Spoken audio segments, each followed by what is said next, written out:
Hey, being asked about movies, how's it going? When I was a kid, I probably have talked about it before, but I was terrified of Bigfoot.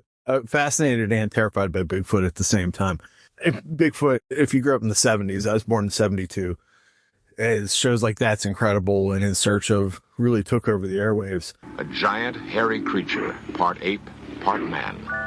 Indians call him Sasquatch. Bigfoot was on all the time, and you would see him lumbering around that Patterson-Gimlin footage, and you'd be like, oh my God, I'm going to die at the hands of Bigfoot. They brought a frozen Bigfoot. This is a story I probably told before. They brought a frozen Bigfoot to the Kmart in Warren's Village Plaza, close to Elwood City. And it was just like a pickle punk kind of thing. It was just like a furry suit on a mannequin shoved in ice. Okay. But my aunt brought back like a souvenir book from it for me. I would not go. And they're like, don't you love Bigfoot? Yes, but I don't want to go. My aunt went and brought back the book, and I said, don't you realize you doomed us all? Like, he's going to come back and kill all of us. Like, I really thought he was going to dive through the window. Like, I thought my life was always going to be like the Kelly Hopkinson encounter where, those aliens were on the roof, like just daring them to come out and fight them. That's what I thought Bigfoot was going to do. This isn't helped by matters because I watched The Car nonstop in 1978, 1979. Every time it was on HBO, I watched it, and it got to the point that my grandfather replaced his El Camino's horn with a sound that sounded like the car, and he would drive through their front yard and into the window almost, blaring the horn.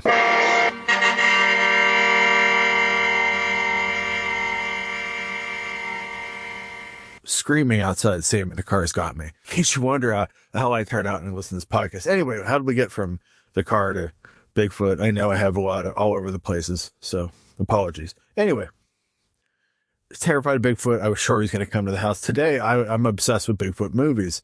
So here's a few of them. In the book, The Weirdest Movie Ever Made by Phil Hall, it starts with the phrase, the 1980s started with another vicious Bigfoot attacking him as the Night of the Demons. That's all he said about the movie. And I didn't expect much, but my mind today, to this day, cannot comprehend this movie. It's fired, Gary, and the Simmons going to stay up and watch it. Oh yeah, Linda's going to stay up and watch it. It's part of her job. What? Well, I'm afraid after tonight, someone is going to have to stand guard. We're already in Bigfoot territory, where all those people were killed.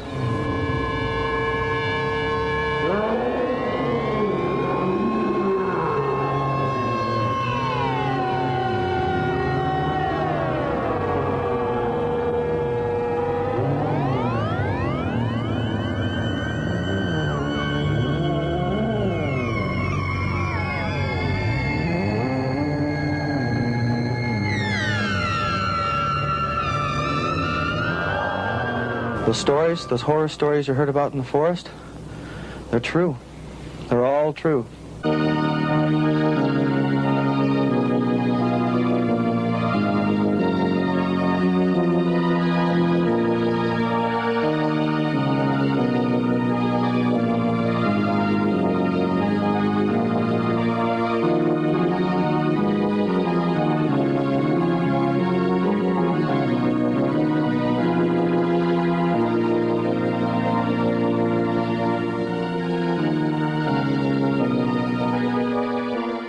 Starts with a kind of jolly framing device where several policemen are interviewing Professor Bill Nugent, the Nuge, an anthropology teacher who was found in the woods with his face mutilated, little lady mutilated late last week, doing those Bigfoots of London again. Anyway, surrounded by the bodies of his dead students. Let the bodies hit the floor. This is a film with unconnected narratives. One character or another seems to tell a story about Bigfoot.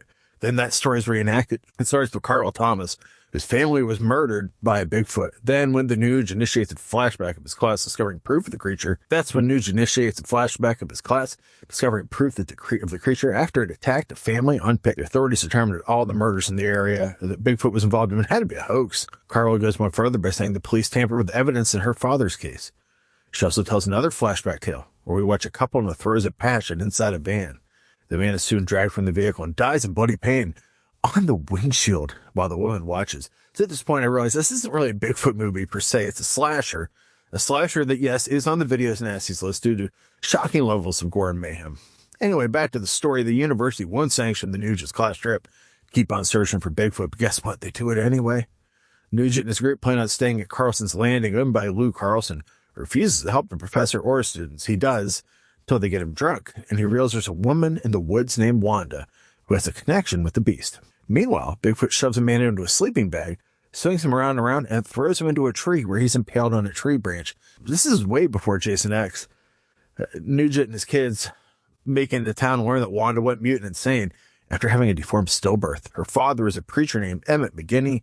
His followers live in total isolation, inbreeding, and practicing cannibalism and human sacrifice. And guess what? The sheriff is spying on the kids now. As they reach their campsite, Nugent regales everyone about a biker who got castrated and killed nearby. Casual, fun conversation, sure. You'll enjoy getting to watch it in more detail, too. The only movie ever made where Bigfoot rips a dude's dick off and throws it.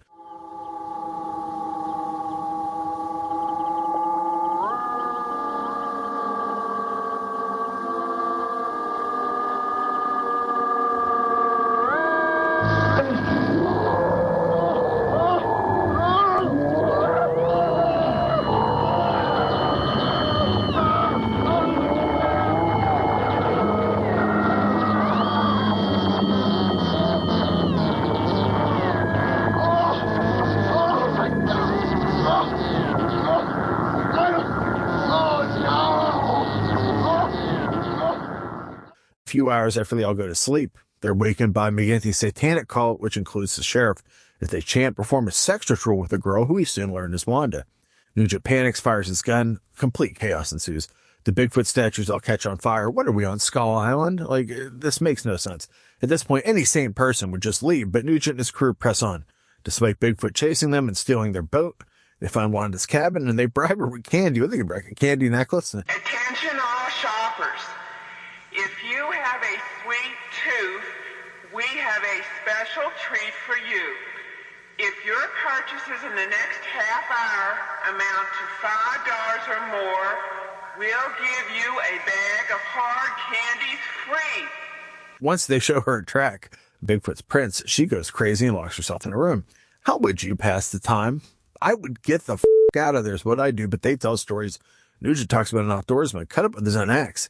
Regales us all with a little anecdote about two Girl Scouts who are walking through the woods holding knives. Why? Who knows?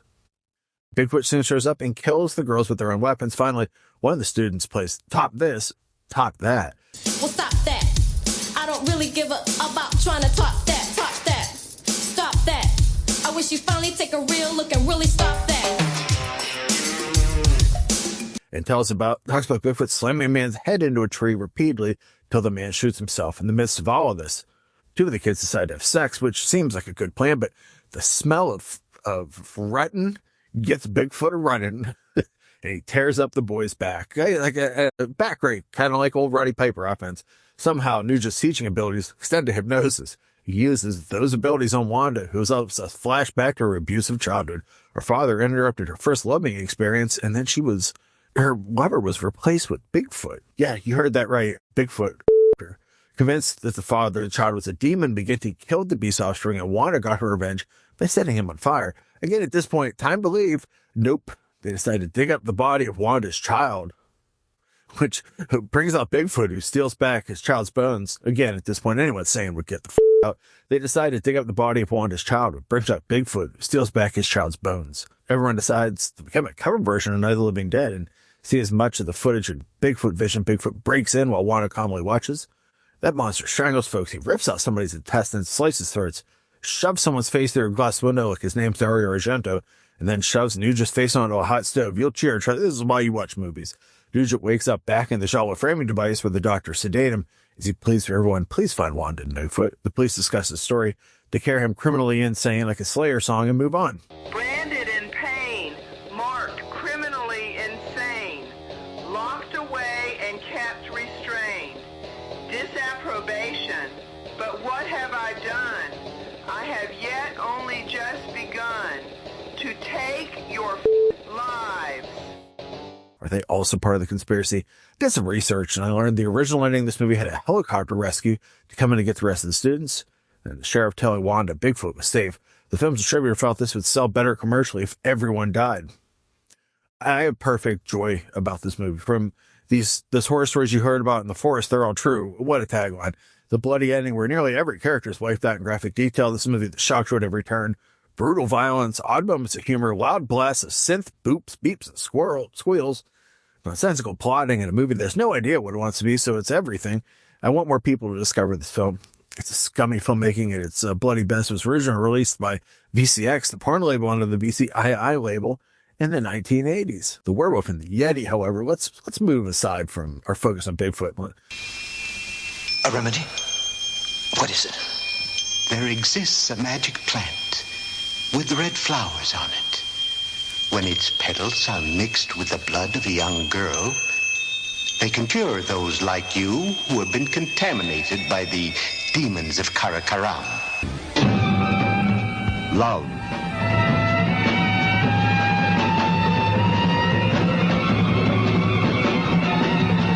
Action. Terror.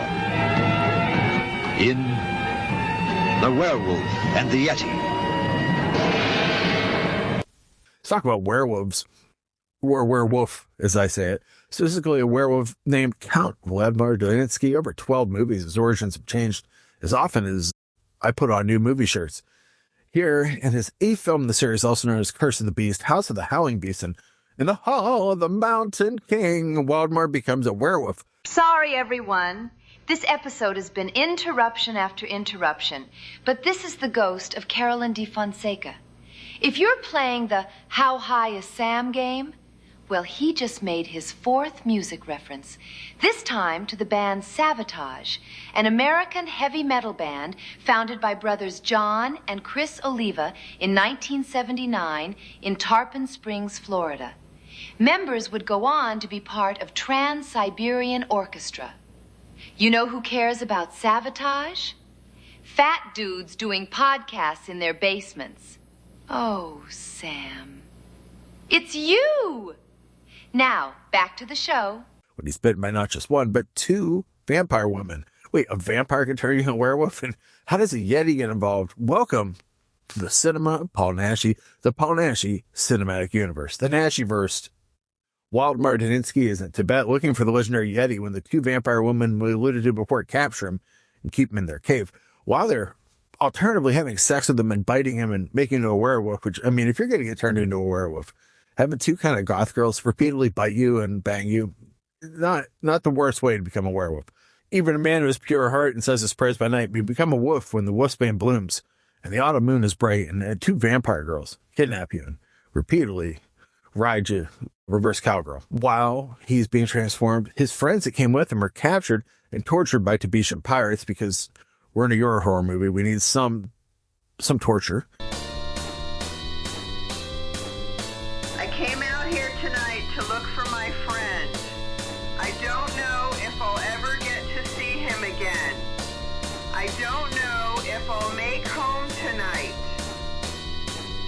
But I know I can swim under the Tahitian moon one last time. Under the Tahitian moon.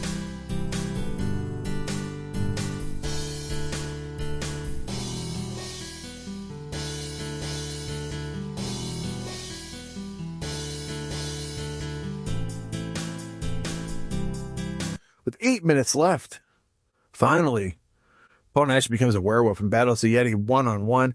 By the time I got this far, I was at a drive-in. I was so inebriated that I was in and out of consciousness. Or perhaps this film is that strange, seeing it's filled with skin being ripped clean off people's backs, neon glowing caves, plenty of nudity, so much eyelashes and eyeshadow, rituals, and stock footage.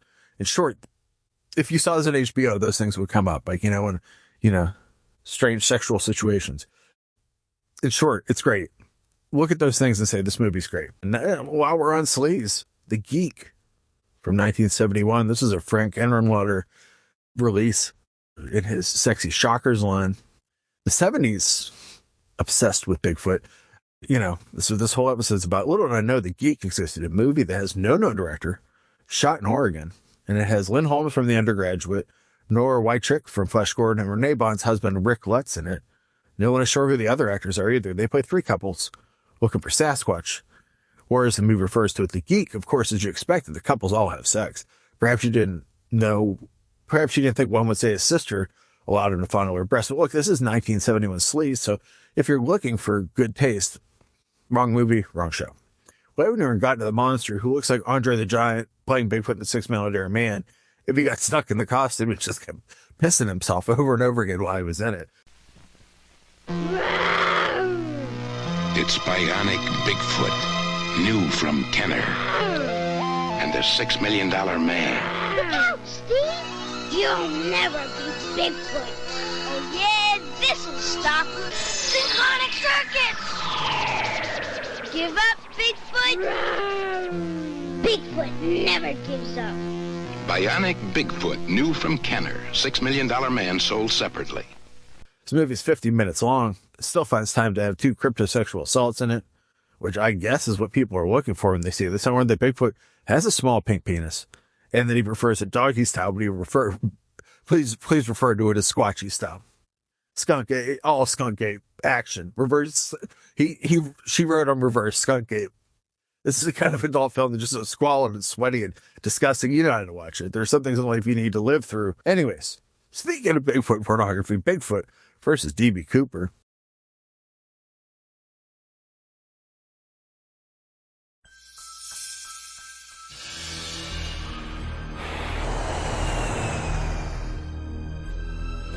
I was only 22 years old when this story began, but I remember it like it was yesterday. Little did I know, as I took that fateful trip, I would encounter something far more dangerous and a hell of a lot bigger than turkeys.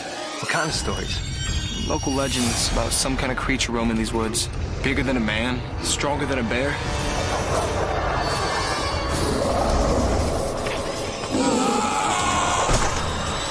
Oh my God, you did it!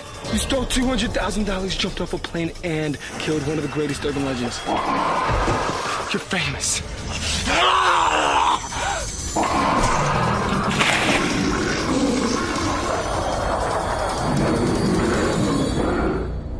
And who is this D.B. Cooper?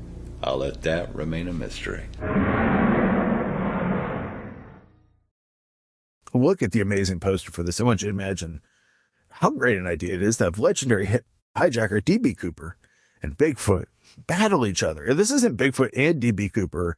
Bigfoot meets D.B. Cooper. No, this is Bigfoot versus D.B. Cooper. We're promised to fight. We're gonna get it. I want you to notice Linnea Quigley and Eric Roberts' names are above the credits. This could be a classy movie. And then I want you to realize that no matter what name's on the movie, it's Dave Dakota directing it. You realize things are probably going to take a turn.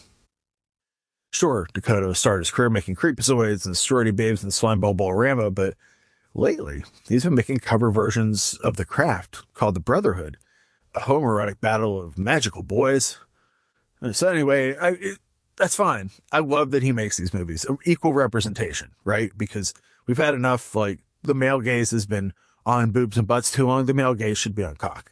Anyway, I started watching this, and Eric Roberts' narration of The Legend of D.B. Cooper had me hooked. I put my head down to start writing this review, and I looked up and I thought, I was just like writing it. I'm like, okay, Eric Roberts. And I look up and it's just a room of topless guys. I realized that no one in the movie had their shirts on at all. And gradually they were taking more and more off. And then a scene turned to a softcore movie with just one guy spending a little extra time with himself, and I decided to do the research, thinking David Dakota has to have directed this movie. And yes, he did. You have to admire the audacity of Dakota, who promises you a movie where Bigfoot, a myth, battles another myth. It delivers a movie with hairless boys parading around with guns. I love that this movie is streaming on a lot of free services, complete with reviews that contain phrases like, not that there's anything wrong with that, but I love that it's out there. Bigfoot erotic is a thing, right? Let's do a cursory look. This episode is taking a turn. It's just a cursory look online, and we see books like Seduced by Bigfoot and Ravaged by the Yeti, Bigfoot Knocked Me Up, a 10-book set, Sleeping with Sasquatch, Sammy and Max is the ultimate Bigfoot erotica connection, Chuck's Bigfoot Tinglers, Smashing Bigfoot, Satisfying Sasquatch, and a message on Reddit. Any good Bigfoot erotica out there? Hi, Sam. Your old pal John Carradine here, from Haunted Hollywood. It turns out there is a surprisingly robust market for what enthusiasts call monster porn, or cryptid erotica. This subgenre exploded in the early 2000s, largely driven by the freedom of self-publishing on platforms like Amazon Kindle. Here is an extensive list of some of the most notable titles, series, and authors in the Bigfoot erotica world. The classics and pioneers. These authors essentially put the genre on the map, often blending high-heat scenarios with campy, over-the-top plots. Virginia Wade, the undisputed queen of the genre. Come for Bigfoot, a series spanning over 15 installments. The Monster Sex series includes various cryptids. Cora Adele, known for breeding-themed cryptid stories. Hard Bigfoot Breeding anthology. Taking Bigfoot's Load. The Bigfoot Thesis. Siggy Shade, a prolific author in the monster romance niche. Breeding with Bigfoot. Contemporary Bigfoot romance and erotica. In recent years, the genre has shifted slightly toward monster romance, which often includes more emotional plot lines alongside the smut. Honey Cummings, Sleeping with Sasquatch, part of the Urban Legend Erotica Collection. The Erotic Cryptid Collection. Tawny Savage, Bigfoot Claims His Mate, The Bigfoot Chronicles. Selena Wilkins, Beauty and the Bigfoot, a paranormal romance with high steam. Maddie Sin, An Abominable Affair, a Yeti-focused story found in the Big Feels anthology. Related cryptid and monster smut. If you're venturing into the woods for Bigfoot, you might run into these other thirst-trap monsters that often appear in these books. C.M. Nascosta's Sweet Berries has Mothman Lovin'. Host Vera Valentine wrote about the Jersey Devil in East Coast. Victoria Wayland had a swamp monster put down some swamp-ass flavored pipe in Bees and Honey. And Chuck Tingle wrote the definitive book on the horror romance form, Pounded in the Butt by My Own Butt. Back to you, Sam. Dakota makes movies with bros with Pexel posing for the voyeuristic lens of the director. That's the thing. So if that's what you're looking for, and you have interest in not watching straight up porn, because there's so much of it, you can watch it on your phone at any time, or an actual Bigfoot film, let me recommend this movie to you. I'm glad there's something for everyone. A film, certainly something for those that always wanted to watch a movie where dudes touch themselves until being murdered by a man in a horrible looking Bigfoot costume. But the scenery is nice, right? And if you're planning on Linnea Quigley rescuing you from the odd stirrings you're feeling that maybe this movie is going to convert you, bad news. It's just her voice. You're going to have to deal with whatever you're dealing with like a man. May I recommend you get some Tom of Finland books. Anyway, I love that Fangoria interviewed Dakota about this project, and when she said, I remember the evening where D.B. Cooper leaped from that plane. I was 9 years old and living with my family in Portland, Oregon. Cooper boarded it. It's all over the local news, even at a young age, and it would be near impossible for anyone to survive that jump at night during a rainstorm. I knew the area of Washington State where the FBI thought he could have landed. It's so remote and dangerous that if it jumped in and killed D.B. Cooper, then maybe something else did. Bigfoot versus D.B. Cooper is my theory of what actually happened to Hitchhiker. So put yourself in at 9 years old, very young David Dakota, probably already bald, big glasses. Imagine a movie where Bigfoot traced the outline of a dude's package through his boxers before killing him. If you ever say, like, I get our reality is bad. I get that the world is not a good place as of late. That's an understatement.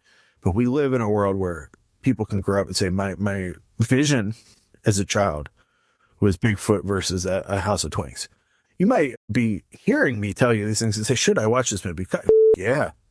You're not going to see another movie that has so many repetitive shots, so much stock footage, including a 3D render of an airplane used in place of stock footage that just goes around the plane and just looks like a still render. Amazing. So much ADR. It's the kind of movie you can brag that you finished. 76 minutes of runtime. Feels like 76 months. I stuck it out and wondered, would Bigfoot ever battle D.B. Cooper? I've been promised, and movies have never lied to me before. I'm going to save you some time and spoil for you. Yes, they do battle. And guess what? The werewolf nature, the werewolf back in the story.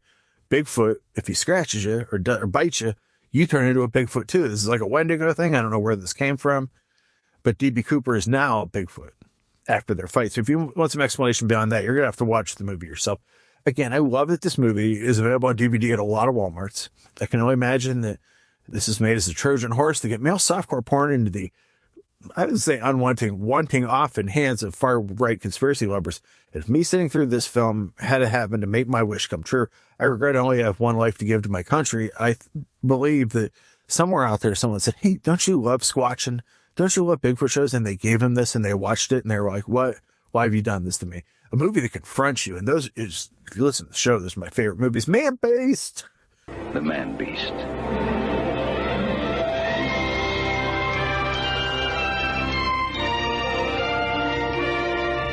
Myth or monster? Drink. Every time in this movie that Peter C. Burns says, I believe in the Man-Beast. At some point in 1979, Peter decided to remake the In Search Of episode about Bigfoot as a movie, taking his wife Cecilia out for a ride. Celia and Peter often talk of the anguish and frustration associated with their work. Peter, do you ever ask yourself what you're doing in the Bigfoot search? What you're really looking for? I do. It's a question that arises again and again, and one that's very important. Why am I really doing it, perhaps? The answer to that is that it's a hunt, and professionally and emotionally, I'm a hunter. This is the greatest hunt that anyone could ever go on. A mysterious creature, elusive, shy, nocturnal, living in an enormous area of extremely difficult terrain, and it's a near impossible dream. It's a near impossible challenge, yet it is a challenge to find one of these things. And of course, the ultimate excitement would be to see one. See one of these creatures would be like meeting a man stepping out of the primeval world, and the prehistoric being. It'd be like reaching back into the past. This is what keeps me going. This is the spirit. Cecilia, you're breaking Peter C. Burns' heart. In fact, director Nicholas Webster, we're going to direct 3 episodes of In Search Of. Shows that would give me nightmares, but I can't hide this darkest secret. Webster also directed Santa Claus Conquers the Martians, written by Anthony Potter. His resume consists of hard news and documentaries. And Diana Webster, who wrote 9 episodes of In Search Of, appearing in movies like Death Ray 2000 and A Nurse, and 2 early Marvel movies not the Marvel Cinematic Universe, did Peter Hooten starring Doctor Strange and the Reb Brown starring Captain America. How amazing that the Avengers of the Marvel TV Cinematic Universe of my youth, almost exclusively, other than Nicholas Hammond, almost exclusively Italian movie stars. Not from Italy, U.S. stars and went to Italy. Let's go around the block on that. As we watch a Rob Bottin created Man-Beast interact with people and appear in reenactments, we hear stories like a Russian farmer who kept a female Man-Beast, a femme-beast, female beast, lady beast, shot out the Pittsburgh Meadow for years, one that gave birth and accidentally killed her children by washing them in a frozen stream until the farmer's wife started raising the children for her own, and the kids look human. Wait, was the farmer putting it on the female Man-Beast? Because yes, I totally believe that story, as well as the skier straight up murked by the Man-Beast. That said, Peter's the most sympathetic ever towards the lost species, saying that man has destroyed the forest. Agree, hard agree, and we must help the Man-Beast survive. He believes in the Man-Beast. And then some insane scientist starts up and goes, look, they're going extinct, and maybe they don't exist, I don't care, but if I do find one, I'm going to kill it. My preference would be to locate a hunter who has shot and killed one. And perhaps because he thought he killed a valuable animal or a peculiar human, he might not have said anything about it. But if he would come forward, perhaps we could examine the place where he killed it. And we might find a few bones, then the whole thing is settled right there. If we don't find such an old kill, then the only alternative remaining is to kill one now. Grisly as that sounds, I think that is probably what we'll have to do. Do an exhaustive autopsy and enjoy every moment. I'm absolutely sure this man is a serial killer, or an actor who's a serial killer, or a doctor who's a serial killer, like that dude in The Exorcist doing the CAT scan. Allegedly. This is not anywhere near the mysterious monsters or legend of Boggy Creek, but it's better legend of Bigfoot, a film in which Ivan Marks talks about himself just as much as he discusses Sasquatches. Oh, even the picture, the poster of this. I definitely watched this. Either October 17th, 1984, August 8th, 1985, June 15th, 1988, or all of the above, because this played on the blessed CBS late movie. Finally, Bigfoot, UFOs, and Jesus. Here comes Mr. UFO right now. Take us to your leader, Milo. Did you get the probe? It's a charming dome. Yes! There's no story here. Keep at that food. None. Right. No story here.